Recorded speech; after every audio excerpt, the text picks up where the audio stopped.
Mesdames, Messieurs, bonsoir et merci de préférer la télévision nationale. Au sommaire de cette édition, la relance des unités industrielles du pays se poursuit. Après plusieurs années d'arrêt, l'huilerie de Dabola renaît de ses cendres. Les activités de production viennent d'être lancées par la ministre de l'Industrie. Les 72 heures du handicap s'achèvent à Conakry. L'éducation spécialisée, la protection en faveur des personnes en situation de handicap ont été passées en revue par les spécialistes. Les temps forts dans ce journal. Gros plan sur l'un des orchestres traditionnels parmi les plus célèbres du pays, le Kebendo Jazz de Guékédou, son histoire et ses traces dans ce journal.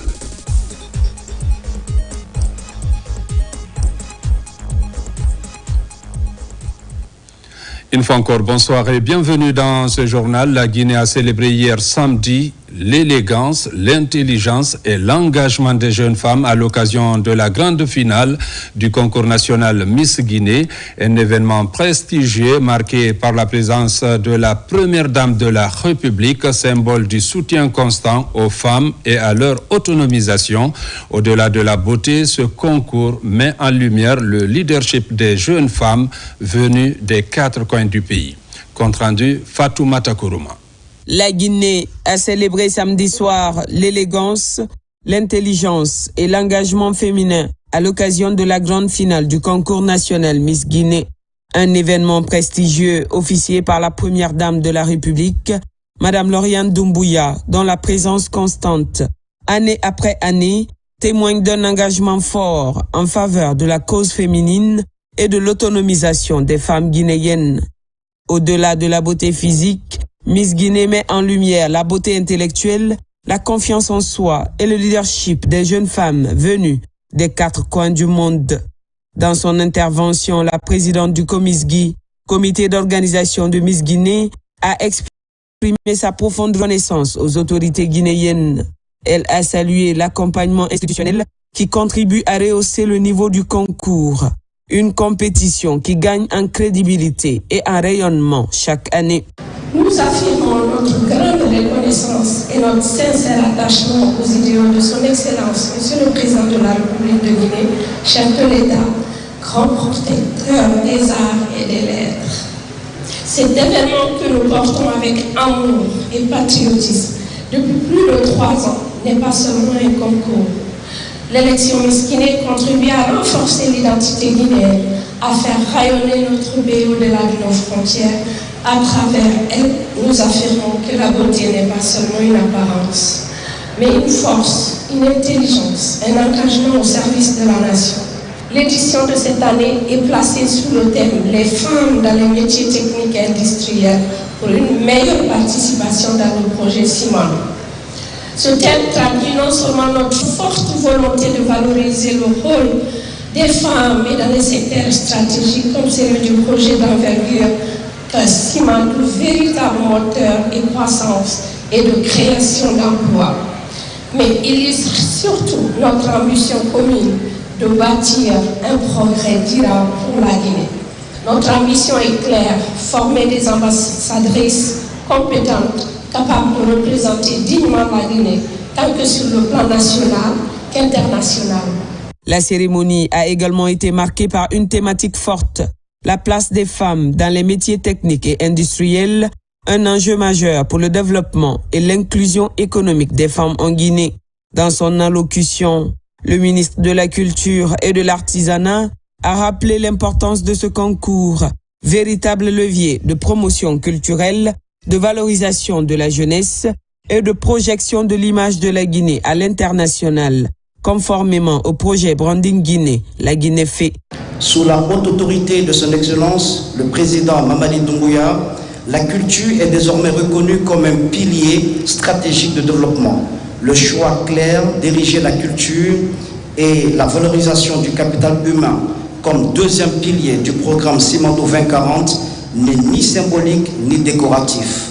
Il traduit une conviction profonde, celle que la culture est un moteur de cohésion nationale, un outil de rayonnement international et un facteur d'attractivité pour la destination Guinée, d'où le branding national. À travers Miss Guinée, c'est toute la diversité culturelle de notre pays qui s'exprime. Ce sont nos langues, nos traditions, nos savoirs, nos esthétiques et notre génie créatif qui prennent corps à travers ces jeunes femmes venues de toutes les régions. Chacune d'entre elles est une ambassadrice de son terroir, une porteuse de mémoire et une promesse d'avenir. Le ministère de la Culture et de l'Artisanat réaffirme à travers cet événement son engagement à soutenir toutes les initiatives qui placent la jeunesse, la femme et la culture au centre du développement. Moment solennel de la soirée, la première dame de la République, Madame Lauriane Doumbouya, qui incarne un rôle clé dans la promotion du potentiel féminin, a ensuite pris la parole. Un message d'encouragement, de responsabilité et d'espoir adressé à la jeunesse féminine guinéenne avant de déclarer officiellement ouverte la compétition. Le thème choisi cette année, les femmes dans les métiers techniques et industriels pour une meilleure participation dans le projet Simandou, est un message fort, porteur d'espoir et de responsabilité. Il nous rappelle que la Guinée a besoin de femmes compétentes, audacieuses et innovantes dans tous les domaines. Il illustre parfaitement la vision de mon cher époux, le président Mamadi Doumbouya, qui a fait de la culture et de l'éducation un pilier essentiel de son programme de développement socio-économique et durable Simandou 2040. Dans cette vision, chaque Guinéenne et chaque Guinéen a un rôle à jouer dans la construction d'une Guinée moderne, forte et tournée vers l'avenir. Ce soir, nous ne célébrons pas seulement la beauté extérieure. Nous célébrons la lumière de l'âme, l'éclat de l'esprit, la richesse de notre culture et la force de notre diversité. Nous célébrons ce qui fait battre le cœur de notre nation, la créativité, l'ambition et la dignité de sa jeunesse. Les femmes que vous êtes et celles que vous deviendrez seront des actrices essentielles de notre développement, des porte-voix de nos valeurs et des modèles pour les générations à venir. Chacune d'entre vous incarne une part de la Guinée, ses traditions, ses couleurs, ses espoirs.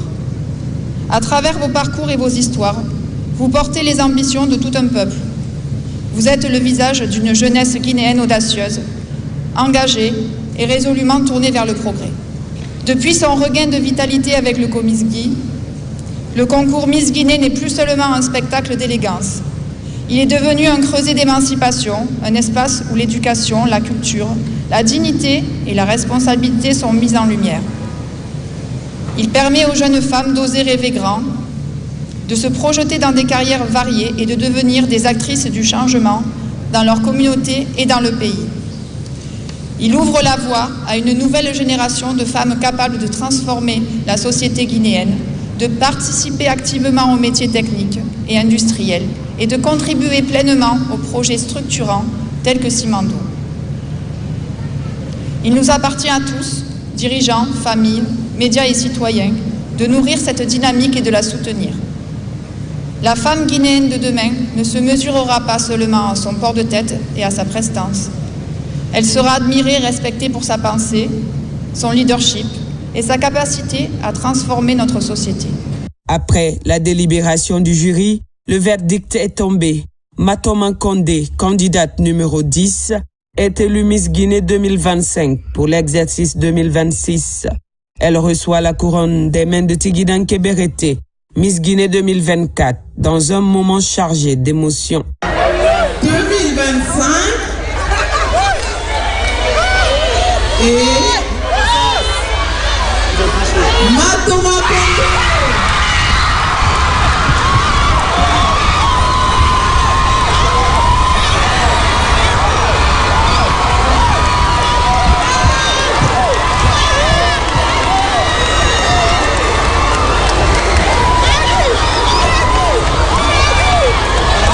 Visiblement émue, la nouvelle reine de beauté a exprimé sa reconnaissance envers le jury, le comité d'organisation et le peuple de Guinée, promettant de porter haut les valeurs du pays.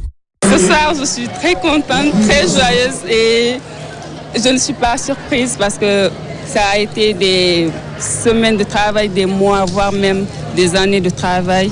Et j'ai bossé fort pendant l'internat. Il y a eu des formations parce que j'avais des difficultés.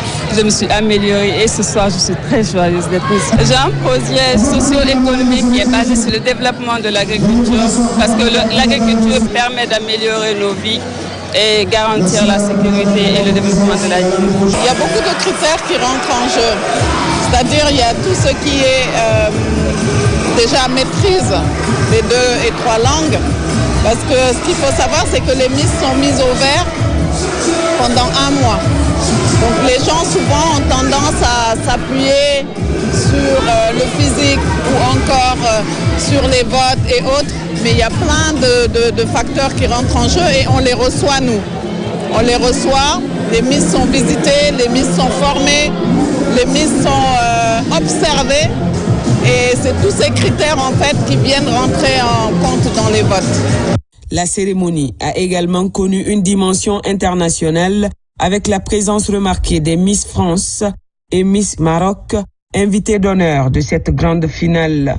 Elles ont salué l'accueil chaleureux du peuple guinéen et félicité le Comisgi pour la qualité de l'organisation et le professionnalisme de l'événement. Alors déjà, toutes mes félicitations pour la nouvelle Miss. On va voir que l'aventure, ça continue. C'est encore du travail sur soi, c'est encore se performer encore et encore. Et c'est une fabuleuse expérience. Elle va pouvoir représenter la Guinée à l'international. C'est une chance en fait de représenter son pays à grande échelle. Il faut en profiter à fond. La Miss, le top 5, et c'était un très beau top 5. Elles ont fait de très belles réponses, je trouve. C'est assez impressionnant d'avoir d'aussi belles réponses en direct alors que les questions sont posées juste devant elles. Elles en sont très bien sorties. Je pense que la Miss aura une très belle année. Elle sera bien accueillie par son comité. Je pense que Tigui sera aussi là pour elle, pour la soutenir.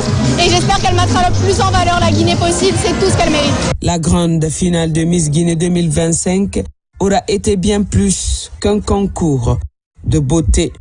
Un message en faveur de la femme guinéenne, de son potentiel et de son rôle essentiel dans le développement de la nation.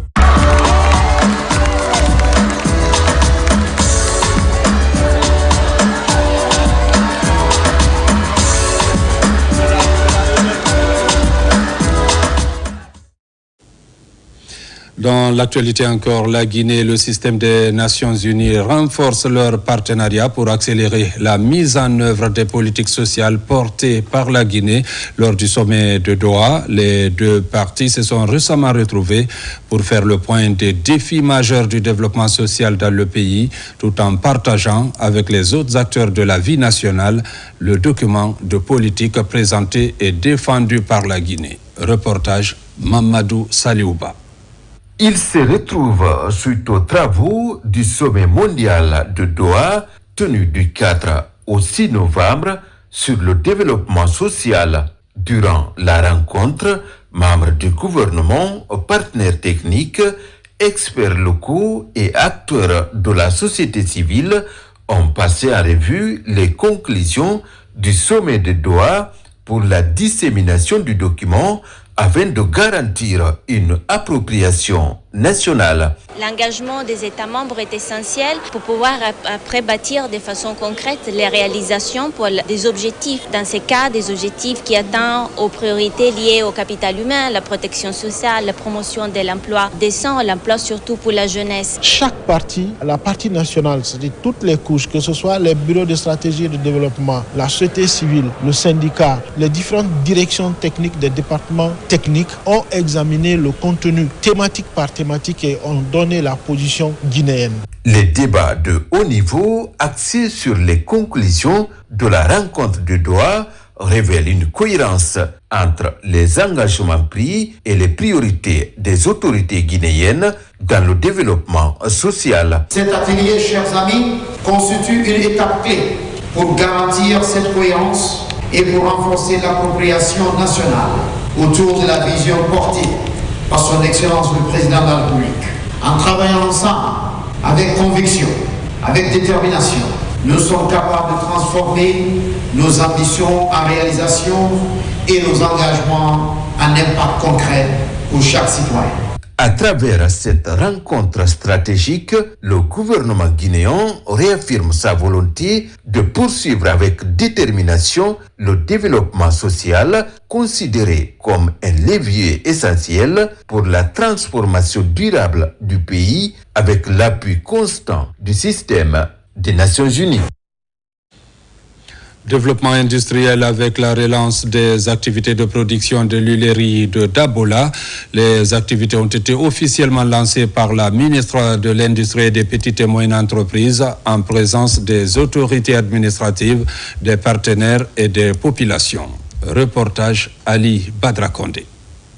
Ouf de soulagement pour les populations de Dabola. Voici une cérémonie qui marque la reprise des activités de l'huilerie après 4 ans de fermeture. Ici, Dr Djaka Sidibé visite les installations de l'usine, doublée de la mise en place des machines. Une visite qui a permis à la délégation d'apprécier les capacités de production de l'huilerie, dont la relance pourrait engager 1500 à 2500 producteurs. Quand j'ai vu l'usine en arrêt, j'ai visité, j'ai dit mais pourquoi l'usine en arrêt? On m'a expliqué les problèmes.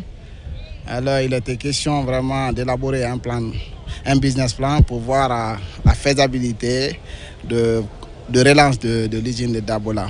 Après l'étude, j'ai vu que vraiment c'est quelque chose qui est possible. En tant que fils de Dabola, je me suis directement engagé pour relancer l'huilerie de Dabola. La reprise des activités de l'huilerie est saluée par plus d'un habitant de Dabola. Chacun est enthousiaste à l'idée que l'usine représente une opportunité majeure de création d'emplois et de redynamiser l'économie locale. Et vous n'êtes pas sans savoir que l'huilerie de Dabola occupe une place dans l'industrialisation de la Guinée depuis les premières heures de l'indépendance. Et cette usine est à l'arrêt il y a de cela 4 ans. Mais à l'arrivée de M. le Président, il a instruit le ministère de l'Industrie et des PME de relancer toutes les unités industrielles. La mise en service de l'huilerie de Dabola s'inscrit parmi les pôles émergents de la transformation agro-industrielle en Guinée voulue par le CNRD. Un pas de plus vers une industrialisation durable et inclusive. Les résultats de l'étude de référence de la qualité des eaux sur la partie guinéenne du bassin du fleuve Sénégal viennent d'être présentés. Au cours de la présentation, les résultats s'avèrent que les eaux de Minianda sur le fleuve Bakoy dans la préfecture de Sigiri sont sérieusement menacées. Les détails dans ce reportage de Mamadou Patebaldé. Selon les experts de l'OMVS, les eaux de la partie guinéenne subissent une forte pression due aux activités d'orpaillage, l'agriculture et la pêche, entraînant du coup la détérioration des eaux du bassin du fleuve Sénégal. Conscient des conséquences de cette pratique, l'OMVS a procédé au prélèvement des échantillons d'eau, des sédiments et des poissons dans le Bafing et dans le Bakoy pour procéder à des analyses. Il s'agit d'adopter des pratiques qui préservent la qualité de l'eau.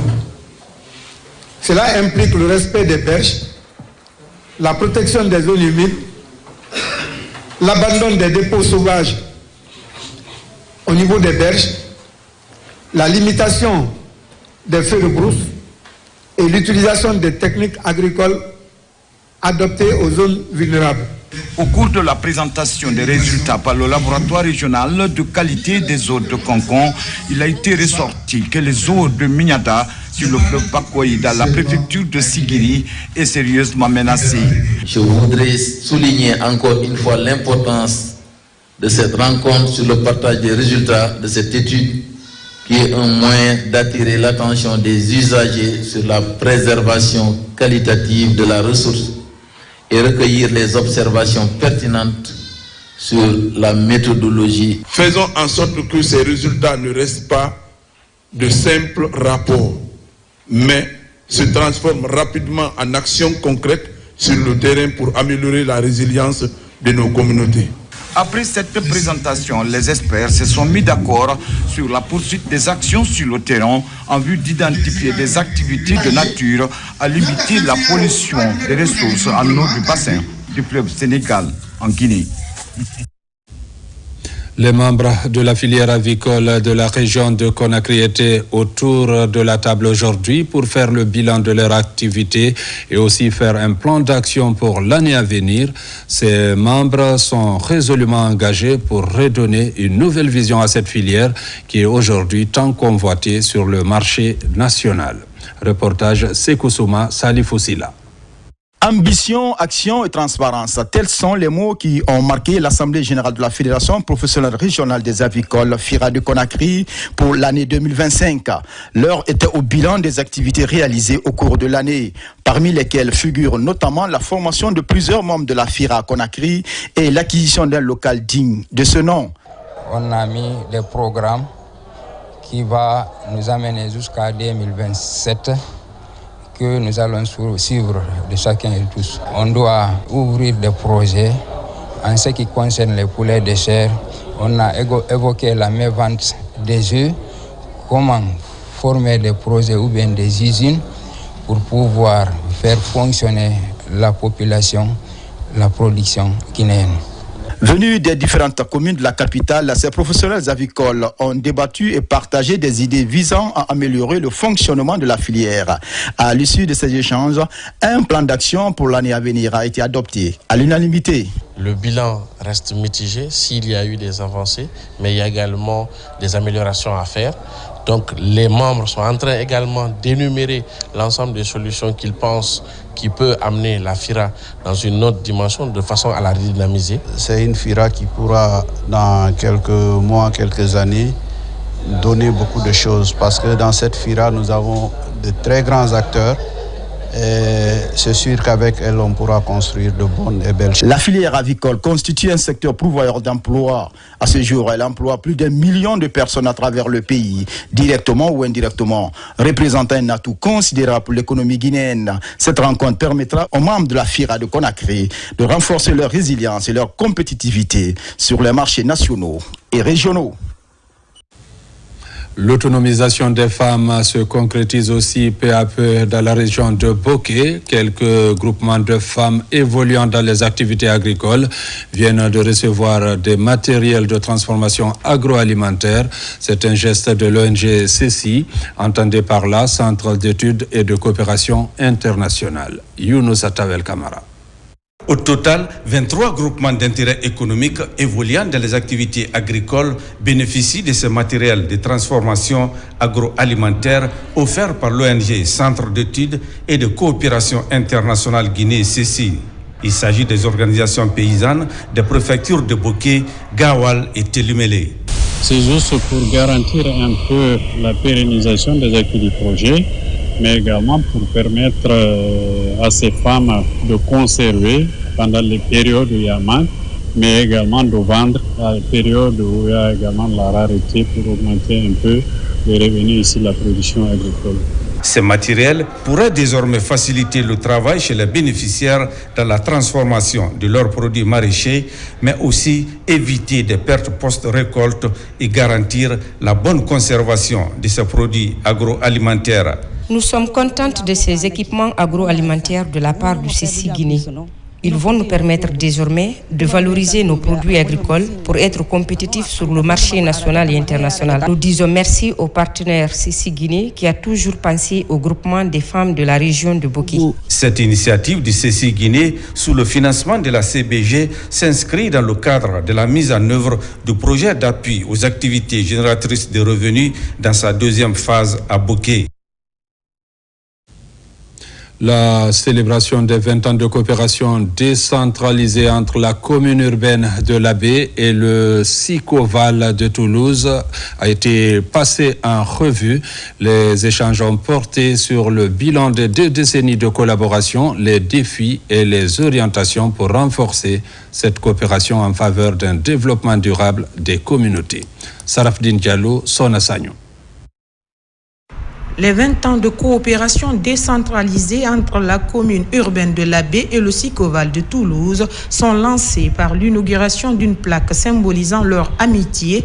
L'ouverture de cette célébration donne le ton d'un séminaire de 2 jours où les représentants de l'Abbé, du Sicoval, des invités venus du Sénégal ainsi que les anciens responsables dressent le bilan de 2 décennies de collaboration. 20 ans de collaboration entre la commune de Labé et les communes du Sikoval, ainsi que des communes sœurs du Sénégal. Ça a été vraiment des moments très riches et au cours desquels on a passé le bilan et puis également on a regardé le futur pour encore les 20 prochaines années. Il y a une nécessité de réengager nos concitoyens dans cette bataille sur l'humanité commune, les biens communs, le vivant, ce que doit être la coopération, la coélaboration, la co-construction avec ces pays du Sud. Le séminaire permet d'échanger sur les impacts, les défis et les orientations à adopter pour renforcer cette coopération en faveur du développement durable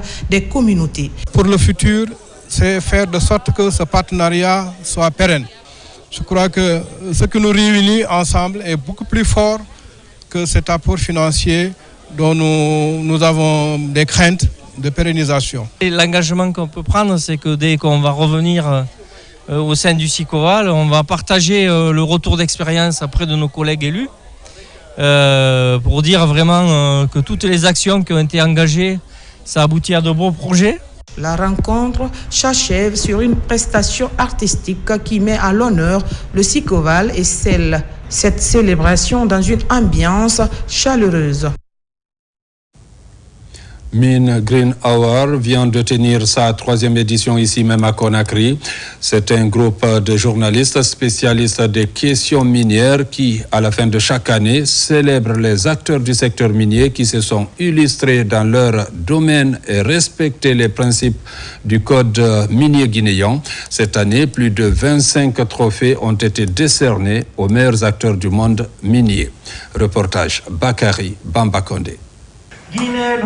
C'est la célébration de la 3e édition de Mining and Green Hours, un événement qui distingue et récompense l'excellence et le mérite dans le secteur extractif en Guinée. Organisé par l'Association des journalistes spécialistes des mines et de l'environnement, cette cérémonie a pour objectif promouvoir les meilleures pratiques tout en valorisant l'impact positif des entreprises minières sur l'environnement et les communautés locales. Pour cette 3e édition du MIGA, plus de 27 trophées et distinctions honorifiques seront décernés avec un prix d'excellence au chef de l'État, président Mamadi Doumbouya, pour son engagement à faire du secteur minier guinéen un levier de croissance économique à travers la matérialisation de la construction des raffineries pour la transformation des ressources naturelles sur place. La cérémonie a rassemblé des acteurs du secteur minier, des responsables du département des mines et plusieurs autres partenaires. Il a été surtout question de sensibiliser l'ensemble des acteurs sur l'importance et l'intégration des pratiques durables dans les opérations minières. Nous voulons vraiment encourager et féliciter les organisateurs pour qu'ils aillent de l'avant, parce que ça permet de mettre en lumière la jeunesse guinéenne. On a vu dans la salle qu'il y avait quand même des Guinéens, des nationaux, qui contribuent au développement socio-économique de la Guinée à travers des activités liées aux mines. Les prix ont été décernés dans diverses catégories, notamment meilleures pratiques environnementales, innovation technologique et responsabilité sociale des entreprises. Donc ce prix pour nous, ça symbolise ces efforts-là. Et je remercie les femmes et les hommes qui ont eu à contribuer de près ou de loin à l'évolution de notre projet minier. En mettant en avant les meilleures pratiques et les innovations, Mine and Green Hours encourage une exploitation responsable et durable des ressources naturelles essentielles pour le développement économique et social de la Guinée.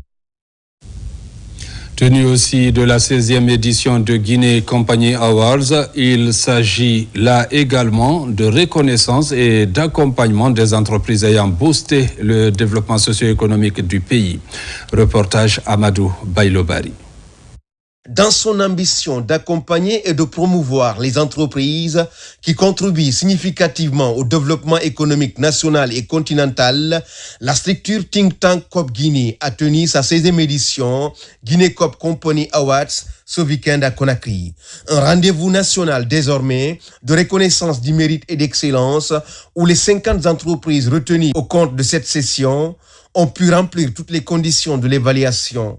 Les entreprises nominées sont évaluées selon les critères essentiels: la performance économique, la croissance du chiffre d'affaires, la stabilité financière, la capacité d'investissement, la contribution au PIB et aux recettes fiscales. Ravis du prix de reconnaissance qui leur a été attribué, les représentants des entreprises lauréates expriment leur motivation à garder le cap dans la participation effective à l'émergence socio-économique du pays.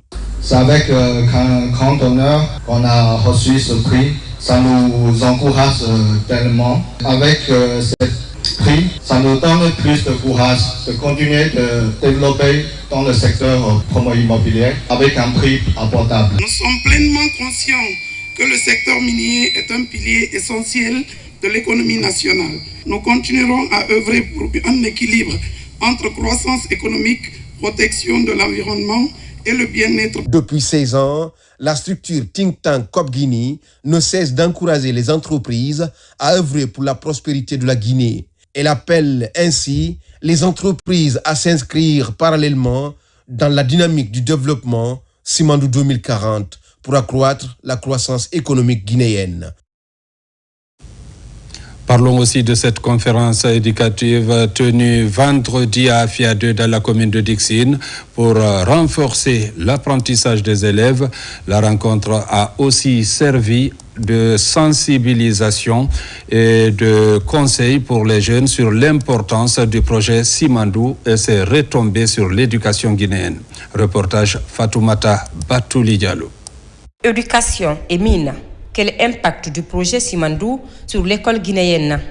C'est le thème de cette conférence de débat éducative organisée à Afia 2. Objectif: amener élèves et encadreurs à réfléchir sur le projet Simandou 2040 et les opportunités qu'il offre à la jeunesse. Ce projet-là est du secteur du projet Simandou qu'on appelle Simandou Academy. Il vise à créer toutes les opportunités nécessaires et toutes les conditions nécessaires à l'accès à une école de qualité, pour un enseignement de qualité et un enseignement réussi. Il est important pour nous, les membres de la commission, de parler un peu sur l'importance de ce projet Simandou à nos élèves, afin de les renseigner mieux ce que veut dire Simandou. Considéré comme un chantier stratégique, le projet Simandou ambitionne de faire de l'éducation un levier de développement. Pour cette 6e édition, plusieurs écoles de la commune de Dixine ont pris part aux échanges axés sur la préparation des jeunes aux métiers liés au projet. Avec le projet Simandou, nous allons essayer de trouver un nouveau curriculum d'éducation qui va essayer d'aborder de nouvelles connaissances, notamment dans l'ingénierie, dans la mécanique, dans la physique, en un mot dans le STEM. Depuis 2021, l'État guinéen a engagé une réforme du système éducatif. Pour accompagner cette dynamique, le groupe scolaire Hadja Fantanabe organise chaque année cette conférence, saluée pour sa contribution à la promotion de l'excellence scolaire. Je vous l'annonçais dans les titres, les 72 heures du handicap s'achèvent à Conakry par un panel de haut niveau dans un réceptif hôtelier de Conakry. Des sous-thèmes sur l'éducation spécialisée, la protection en faveur des personnes en situation de handicap ont été développés par les différents acteurs. Reportage Mohamed de Camara. C'est par ce panel de haut niveau que les 72 heures de handicap a pris fin à Conakry. 3 jours dédiés à la promotion et à la protection des personnes en situation de handicap en République de Guinée. Cette journée de clôture a permis aux spécialistes du handicap de se pencher sur les questions multiples et variées du handicap après la célébration de la journée internationale le 3 décembre dernier. Nous espérons bien que le message va passer et que la communication va atteindre du mieux que nous le pourrions les cibles qui se retrouvent à la fois, quand on parle des cibles, ne voyons pas uniquement les personnes en situation de handicap elles seules, mais c'est aussi l'opinion publique, c'est aussi les autorités, les gouvernants, c'est l'ensemble de toutes ces composantes-là qui sont destinataires des messages que nous faisons passer aujourd'hui au cours de ce panel, qui se veut interactif, qui se veut pédagogique. À travers ce panel, des défis persistants, notamment la législation, l'éducation spécialisée, la protection sont quelques sous-thèmes débattus par les panélistes. Le handicap n'est pas un drame. Il faut inclure les personnes handicapées dans la société au plus haut niveau, en partant de la formation, de l'accès aux soins, à l'habitation, à tout leur cadre de vie. Si on essaye d'attribuer 72 heures pour la cause des personnes vivant avec le handicap, je pense que c'est une première et c'est quelque chose à apprécier. C'est le droit des personnes vivant avec le handicap. La loi portant promotion du handicap et la signature de son texte d'application, accompagnée de la distribution des appareils orthopédiques aux personnes en situation de handicap et autres grandes actions sont menées en faveur de cette couche.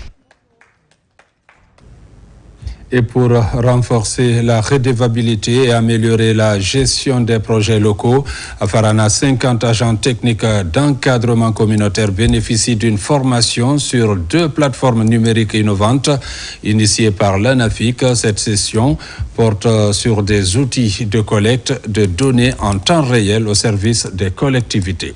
RTG Farana, Ibrahima Woulem Fofana. À Farana, l'ANAFIC renforce les capacités des 50 agents techniques d'encadrement communautaire. Ils sont formés à Kobo Toolbox et Open Data Kit, 2 plateformes numériques de collecte de données en temps réel destinées à améliorer la planification, le suivi et la redevabilité des projets communautaires.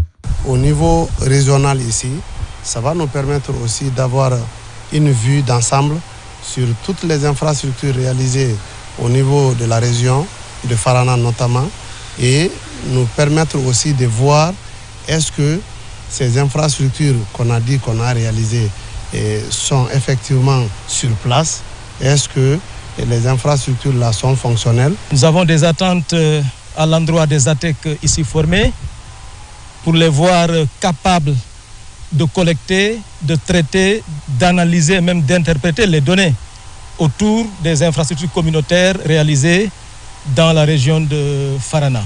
Pendant 2 jours, les participants acquièrent des compétences pratiques leur permettant de suivre à distance les projets et programmes mis en œuvre par l'ANAFIC dans la région administrative de Farana. On a profité de l'occasion pour les donner des sages conseils de la manière dont ils doivent s'y prendre au niveau des collectivités locales, car les outils sont mis à leur disposition afin que les collectivités puissent être bénéficiaires autant que ce peut sur le terrain. Cette formation m'a permis de découvrir de nouvelles connaissances afin d'être outillé sur le terrain pour un développement durable, inclusif et participatif. Soutenu par la Banque mondiale, ce projet marque un tournant dans la gouvernance locale. Et au compte de la présidentielle du 28 décembre 2025, des initiatives se multiplient pour apaiser les cœurs et les esprits. À Kankan vient d'abriter un rendez-vous religieux national pour que règne la stabilité à travers le pays. Reportage Diamo Kaba. Cité d'hospitalité et de spiritualité, la ville de Kankan démontre à la face du monde son côté social pour défendre une cause commune. À la grande mosquée, ce moment de communion et d'invocation engage le peuple à prôner la fraternité. Un programme mis en branle par le patriarche de Kankan qui milite pour le renforcement des tissus sociaux. Toutes les régions du pays sont là pour cette prière collective bénéfique pour notre nation. Le patriarche de Kankan apprécie la mobilisation et l'engagement collectif. Nos ambitions communes se rejoignent pour attisser à tout moment les belles histoires de cohabitation pacifique. Cette initiative du patriarche de Kankan est vraiment salutaire. C'est pourquoi nous sommes là. Les patriarches de Macenta et de Farana rejoignent ceux de la savane guinéenne au compte de cette action collective de grâce spirituelle. Dans une ambiance conviviale et participative, chacun prend la parole pour exprimer son engagement face à des enjeux comme la réussite de la campagne présidentielle, la cohabitation pacifique et l'esprit d'équipe.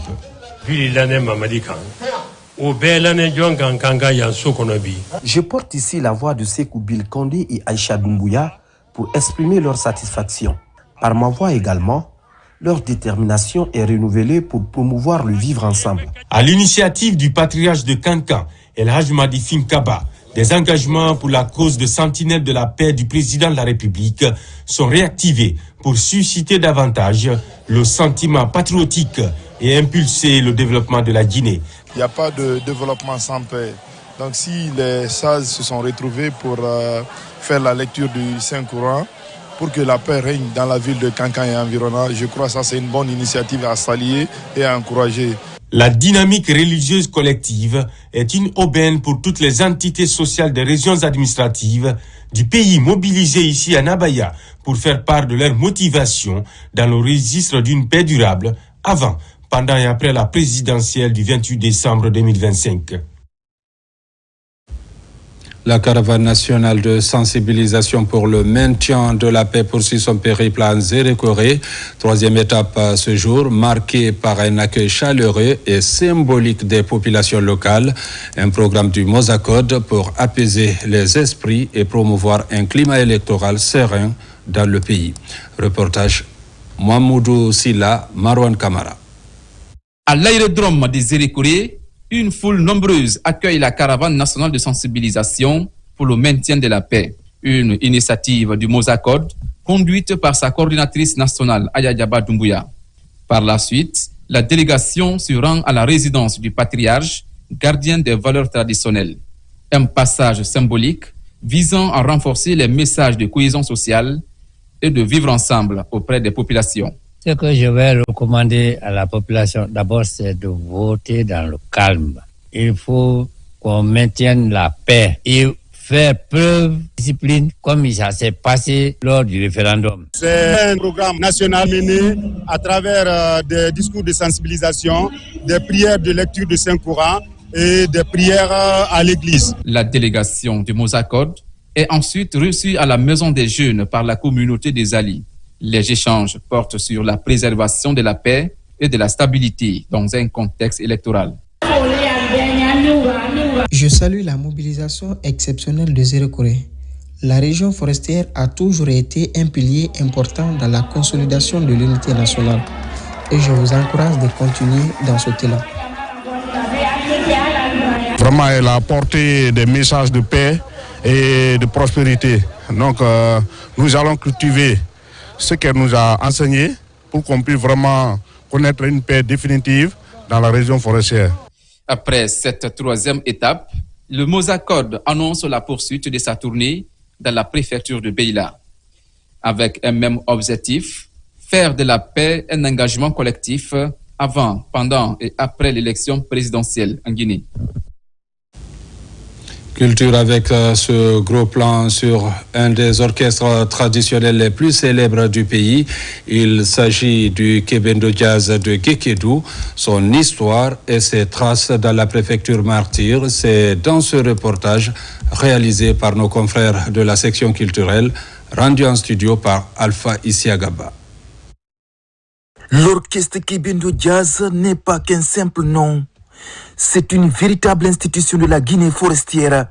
Né en 1960 à Guékédou, il s'est imposé comme l'un des ensembles majeurs de la musique guinéenne post-indépendance. Grâce à un style singulier, mêlant chant polyphonique traditionnel, mélodie ancestrale, chant de travail, influence jazz venue d'ailleurs.